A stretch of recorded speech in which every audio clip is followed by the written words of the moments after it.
اور اس کا مقصد نہ صرف دل کے امراض سے آگاہی ہے بلکہ اس کے امراض سے بچاؤ کے لیے جو ضروری تدابیر ہیں اس کے بارے میں پبلک کو آگاہ کرنا ہے۔ جیسے کہ آپ سب لوگ جانتے ہیں کہ دل کی بیماری اس وقت ڈیتھ کا سب سے بڑا ذریعہ ہے، اور یہ نہ صرف ترقی یافتہ ممالک میں ہے بلکہ ترقی پذیر ممالک میں اس کی شرح اس سے بھی زیادہ ہے۔ بدقسمتی سے پاکستان بھی اس سے محفوظ نہیں ہے، اور اس وقت بھی جو ہمارے اپنے اعداد و شمار ہیں ان کے مطابق تقریباً 4 سے 5 لاکھ افراد ہر سال اس موذی مرض کی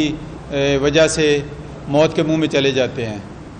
اور اس سے بھی زیادہ بدقسمتی یہ ہے کہ ان میں سے بہت سے لوگ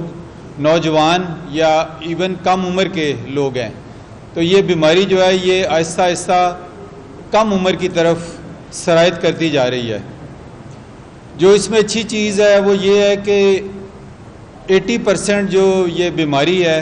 یہ پریونٹیبل ہے۔ اس کا مطلب یہ ہے کہ ہمارے اپنے ہاتھ میں ہے کہ ہم اس کو روک سکتے ہیں، اور اس کے لیے صرف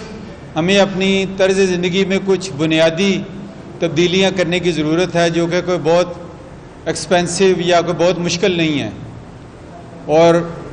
موٹے الفاظ میں اگر اس کو کہیں تو وہ یہی ہے کہ سادہ طرز زندگی، جو کہ اسلام میں بھی جس کے بارے میں کہا گیا ہے اور جس سے ہم دور ہوتے جا رہے ہیں، اور جو اس بیماری کے بڑھنے کی ایک وجہ بنی ہے۔ اس کا مطلب یہ ہے کہ ایک جو چند چیزیں جن کا خیال رکھنا ہے وہ اپنا وزن نہ بڑھنے دیں۔ دوسری چیز اپنے بلڈ پریشر اور شوگر اور کولیسٹرول، یہ 3 چیزیں کوشش کریں کہ اپنے جو نوجوان ہیں وہ نوجوانی کی عمر سے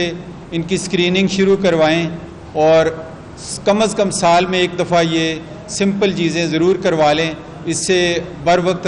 تدارک سے آپ بہت سی بیماریوں سے بچ سکیں گے۔ جو طرز زندگی میں تبدیلی ہے اس میں جب وزن کا خیال رکھنے کا کہا گیا تو اس کے ساتھ سادہ غذا اور کثرت سے پھل اور سبزیوں اور دالوں کا استعمال، جس کا مطلب ہے گوشت کم، تلی ہوئی چیزیں کم، bakery, fast food, pizza, burger, bun, یہ سب چیزیں سے دور رہنا ہے، نمک کم استعمال کرنا ہے، اور اس کے ساتھ کم از کم کوشش کرنی ہے کہ ہفتے میں 5 دن 1 گھنٹہ آپ کم از کم سیر کریں، چاہے کسی بھی جگہ پہ، اگر آپ کے قریب کو پارک ہے وہاں جو کر لیں، اگر آپ کسی جم کے ممبر ہیں وہاں جا کے ایکسرسائز کریں۔ یہ چیزیں اگر آپ اپنے نہ صرف اپنے لیے بلکہ اپنے خاندان اور اپنے بچوں کے لیے بھی شروع کروائیں تو آج سے 10-20 سال بعد ہم اس بیماری سے کسی حد تک چھٹکارا پا سکیں گے، کیونکہ یہ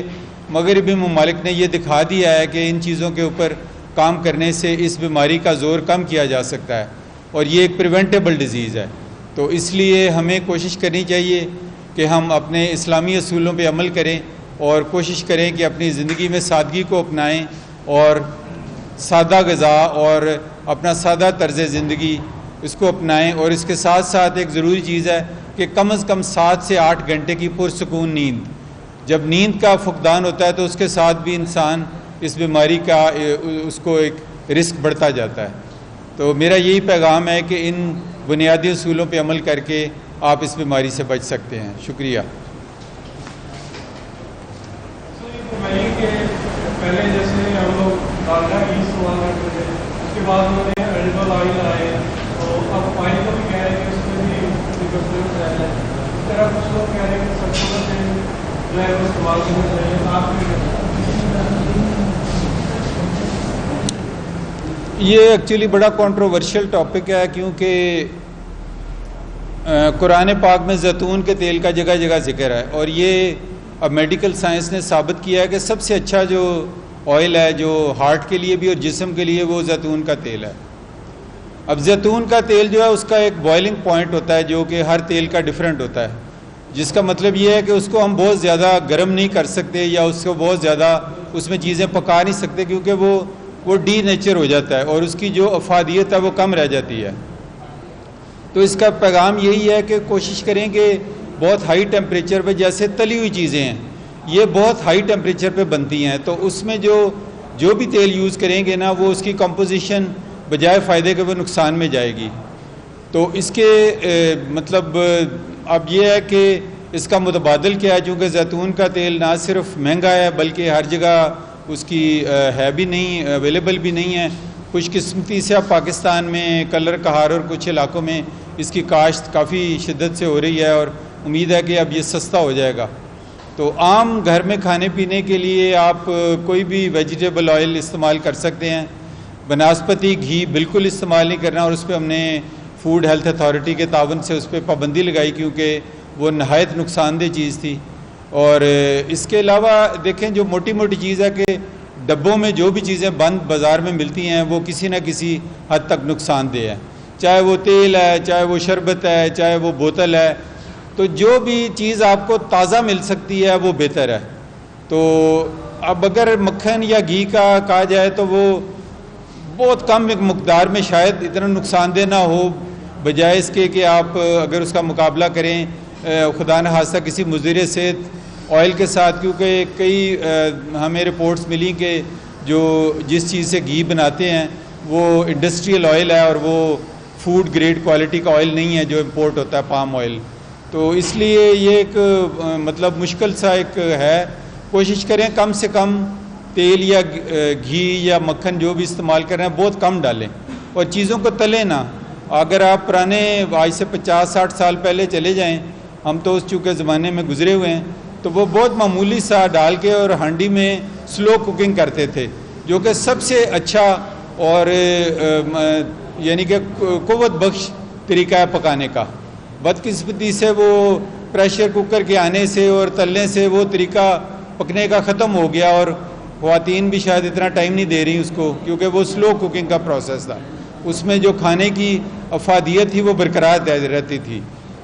تو اس لیے یہ مطلب اس کا مختصر سا حل ہے، لیکن میرے ساتھی جو ہے شاید اور روشنی ڈال سکیں، کیونکہ یہ بڑا اہم ٹاپک ہے اور ہر ایک کو افیکٹ کرتا ہے۔